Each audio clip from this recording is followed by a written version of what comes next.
tembakan. Tahan tembakan. Langsung melempari kantor DPRD. Sehingga kita biarkan, kita bersabar, anggota kami bersabar.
Ya, sambaran. Kakuka sedikit kodenya. Saya mau pipaing. Tidak. Kan itu ada sedikit, Saya rumah. Ini datang kamera aku ya.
Aduh,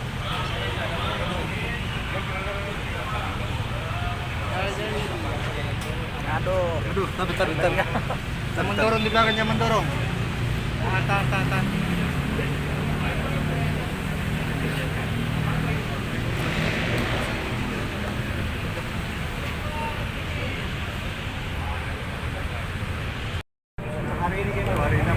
Jangan mendorong. Sabar. Oke, baik rekan-rekan ini ya. Kawan. Jadi tadi ya, kita sama-sama ketahui bahwa tadi ada pelaksanaan aksi unjuk rasa serentak di seluruh Indonesia. Nah, terkait aksi ini ya khusus untuk di Sulawesi Selatan, karena saya isunya sama ya, terkait masalah penundaan jabatan presiden, kemudian juga terkait dengan masalah sembako, masalah BBM, kemudian juga masalah yang lain gitu ya. Jadi dalam menyikapi hal ini, sebenarnya kami dari awal sudah menyampaikan bahwa kami akan melaksanakan pengamanan dan mengawal aksi ini dengan baik dan kemudian humanis dan persuasif. Dari awal kami menyampaikan itu dan sebenarnya menyampaikan juga mahasiswa jadi dari awal tadi berjalan dengan tertib, para mahasiswa melaksanakan aksi massa di masing-masing kampus, kemudian mereka ke flyover dan terakhir tadi di kantor DPRD provinsi. Awalnya berjalan baik gitu ya, dan kami pun sudah koordinasi dengan dari pihak DPRD untuk kami mediasi dan sudah diterima dengan baik-baik. Nah, ketika menjelang akhir menjelang buka puasa ya ada beberapa kelompok yang melakukan aksi, tetapi saya melihat itu bukan dari kelompok mahasiswa ya. Mereka langsung melempari kantor DPRD, sehingga kita biarkan, kita bersabar, anggota kami bersabar. Dalam hal ini juga kami dalam hal pengamanan tadi bersama-sama dengan Pangdam, kemudian dengan Forkopimda Makassar, Kapolres, Dandim, dan seluruh bersama Polda Sulawesi Selatan. Jadi jumlah personil yang kami siapkan adalah sekitar 2.750 ya, 2.750. Ini gabungan dari Polri, TNI, kemudian juga dari Pemda ya, Satpol PP, kemudian Dinas Perhubungan. Nah, mereka ini sudah kita peringatkan ya, kita peringatkan untuk menghentikan pelemparan karena akan merusak, apalagi DPR ini merupakan juga kantornya bersama kan, kantor pemerintah dan juga kantor masyarakat juga gitu. Nah, rupanya tidak digubris, kemudian akhirnya ya, mau tidak mau kami melakukan pendorongan, tetapi kita tetap menyampaikan persuasif kepada mereka untuk tidak melaksanakan pelemparan karena tidak digubris dan terpaksa